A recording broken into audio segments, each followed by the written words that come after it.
Hey, what is up YouTube? Angry Eradicate here. As promised, we're doing some 1v1 videos. First team here, Tapu, Koko, Choice Specs, Donphan Groundium Z, and Mimikyu Curse Set.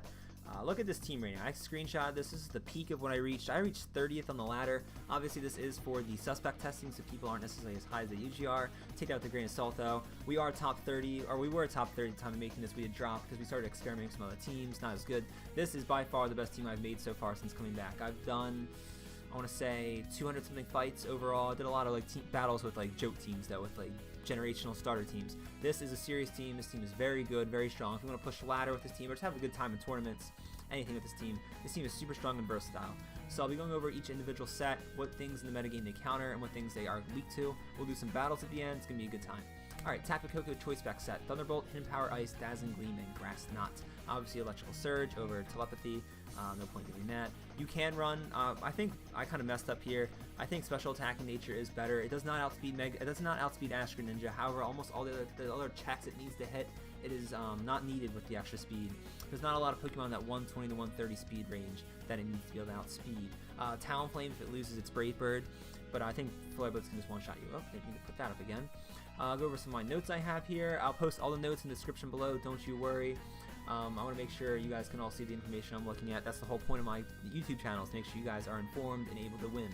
Alright, so Tapu, Koko, Choice Spec set beats all of Gyarados and Kyurem Black. This is the most important person of this team. The two S-tier Pokemon in 1v1 are Kyurem Black and Gyarados. For all my 1v1 videos, I'll always talk about Kyurem Black and Gyarados because they are seen the most often. They're the biggest threats. You want at least one of your things on your team to be able to beat, you know, these things. Hopefully two, because then it helps you with the predict battle.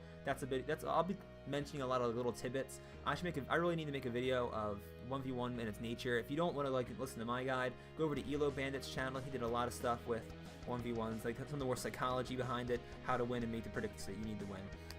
But he beats those two Pokemon, very important matchups. Those are both the S tiers. He beats Zard Y, very important matchup there. It's a really good A tier, A plus tier. Beats Curse Mimikyu sets, Mega Pinsir, Lander Starion, non-Choice Scarf sets because you know they outspeed you in Earthquake, and it also beats Mega Slowbros, amongst some other things. These are some of the more notable matchups it wins. It does lose to Tapu Lele, Mega Aggron. It can kind of doesn't beat it in time, and then you know Metal Burst is going to come out and destroy you. Zardex, it can't kill quick enough, and then Flare Blitz one-shots you. Dragonite, surprisingly, you don't one-shot with HP Ice. Then after the Weakness Policy boost, it's going to be able to destroy you with Earthquake. Lopunny, you can't kill it in time. Fake out, and then like you know Giga Impact's going to come in. If they don't run Giga Impact, you can win, but if they're not running Giga Impact or Last Resort, they're kind of dumb. Magiarna, obviously you can't just kill it. They're pretty specially bulky, and Flora Cannon's going to light your day up. So like I said with this thing, it's super important that you have the Gyarados and Kyurem Black kills, and then Donphan does take care of a lot of the weaknesses, as you'll see here. Donphan set, it works almost amazing. It works like amazing with Tapu Koko. Groundium Z was sturdy. Sturdy is so helpful in this metagame. The fact that you pretty much almost never die in one hit to things, and lets you get off a super strong Earthquake, or the Groundium Z, that what is it, Titan Smash or whatever, and I think it's like Titanic Rage. But we have Earthquake, Head Smash, Ice Shard, and Fire Fang. Other moves you can run.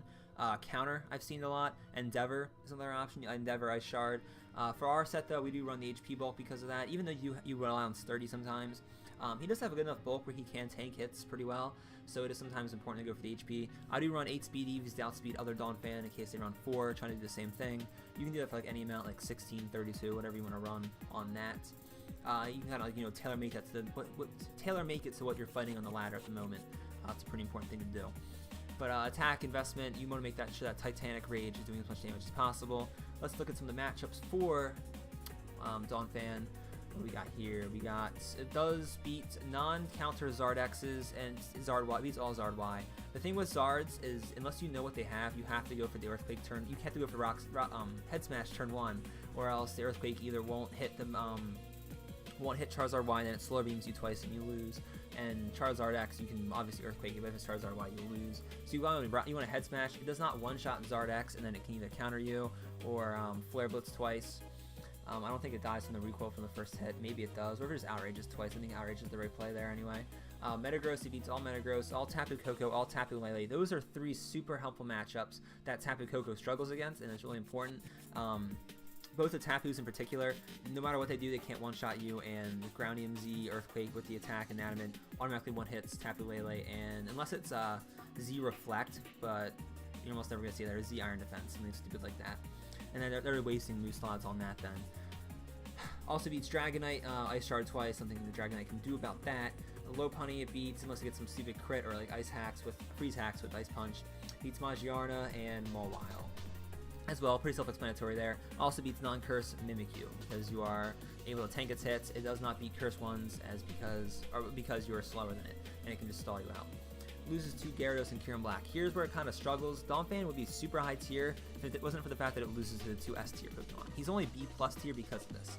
Tapu Koko does cover these weaknesses up. However, you had to make a really tough decision, and that will end up costing you games. Obviously because sometimes you'll get the prediction wrong. That just happens in 1v1s. You're not going to win every single fight. You can't get frustrated and start making poor decisions. Mega Aggron it loses to. It can't beat it in time surprisingly, and Metal Burst is going to light your day up. Landorus Therian, surprisingly he 2-shots you with Earthquake unless it's like some crazy weird set and it can't. This Flying EMZ sets also beat you. Zygarde Coil sets can set up in time to tank you for long enough. That's all the real notes I have down for Donphan. He does complement Tapu Koko really well, and Tapu Koko complements him really well. Mimikyu kind of covers up some other things in the metagame that, like, you know, you would usually lose to, mostly Zygarde, even though Tapu already beats that as well. Beats some of the more tankier stuff by being able to stall it out. It's one of the best stallers in the game if you ask me. Let's actually go to it here. I'm kind of being stupid. Sitrus Berry, you can run leftovers if you're more worried about the longer fights. I think it's actually kind of a better option. However, for those like quick burst fights, you do need a Sitrus Berry. Substitute Protect, pretty obvious there to stall it out. Curse and Shadow Sneak. HP and Speed, you can run Attack if you want some certain like tech. However, being fast as possible is really important because if you're faster, you almost always win the fight as long as you don't like misplay it or like they get some stupid hacks. HP bulk is obviously very important. You will tank hits sometimes if they're faster, and that can end up costing you a game if you don't have the speed investment or the HP investment. I keep pulling it up accidentally. My bad, guys. Alright, notes for Mimikyu. We got it beating Mega Aggron. This is the big thing that the other two can't really beat. Beats Zardwai, beats Magiarna, beats Aegislash, beats Mega Venusaur. Aegislash can be kind of hard to win against. However, if you curse, there's not much you can really do. Sometimes it'll try to set up turn 1 if they're really dumb, or try to, like, you know, King Shield your Z move. Because the curse set's not as common as the let's snuggle forever, the nightmare, the never-ending nightmare. Those are two moves that Mimikyu almost always is a Z set. The curse set is not seen nearly as much. I will see it a lot after I start using it on people, so watch out for that. They'll try to, like, you know, counter your set with something stupid. Does beat Mega Venusaur, Chansey, Slowbro Mega, Non-Choice Scarf Magnezone, and Zygarde. It beats all those. Really important for the team to have some of those, like, you know, the other two Pokemon kind of lose out to the tankier ones, mostly Chansey and Venusaur, kind of an issue for those. Those lose to Charizard X, Gyarados, and Kyurem Black again. This team really does struggle against those S tier ones. I was surprised I was able to get up this high with this team, to be honest.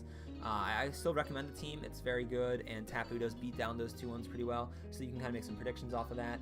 1v1's a lot of luck based with the predictions. Metagross Mega loses that as well, but we already have Donphan for that. Tapu Koko and Lele again. This team is kind of weak to some of the stronger Pokemon in the metagame. However, Donphan does complement them both really well in that regard, and a lot of Donphan weaknesses are taken care of by the other two. Alright, we have some battles for you guys. I won't be doing too many. I'll describe it more in the actual battles, but a lot of what you do in 1v1s is the research on the team, and then you have to just execute. You already know which things win. It just comes down to the prediction. So let's get to those battles, guys. Alright guys, as promised, we have some battles for you. Not gonna do too many because they kind of get a lot of, like, they get really repetitive. Not only do you fight the same people and usually like a lot of the same teams, it's a lot more, the more important thing for 1v1s is knowing which of your Pokemon beats which kind of Pokemon. Once you kind of see the ladder, you can kind of adjust your team a little bit if you really want to. Some people think that's kind of scummy to switch your team just to counter people. That's how you push ladder. As you can see here, we'll be doing 5 fights, so you can just like know about how far we are into it. First battle against TH99 here. He has a Landorus, Magiarna, and Gyarados, obviously Mega Set. So Tapu Koko here beats 2 out of 3. He beats the Gyarados and the Landorus. Donphan here probably beats Landorus, probably beats Landorus. I haven't fought too many Landorus's. Beats Magiarna and loses the Mega Gyarados. And Mimikyu here would probably beat the Landorus and beats the Magiarna as well. He's definitely slower than you. So Gyarados I thought was something I think he would go for here, such as Tapu Koko, and the fact that he also beats the Landorus in case he thinks I go Mimikyu. Actually, I don't think the Landorus really beats any of my team, but he does go Gyarados here. And the nice thing, before I've struggled so much with Gyarados, maybe it's just me, I love being able to see the Gyarados just die one hit the Thunderbolt. That's something that's just like, you know, a huge stress reliever. Okay, I know I can just automatically beat this thing every single time. It's just super nice to see. So that's the first fight out of the way. Going to the next one here against 45, HHH. They have a Donphan. This person switched their team up like a bazillion times. They ended up making the same Donphan set I did, and they ended up making the same Mimikyu set later too. They kind of copied a lot. Oh, let's reset that. He ends up choosing Donphan, as you can see here. However, for the analysis, Donphan, kind of beats his whole team.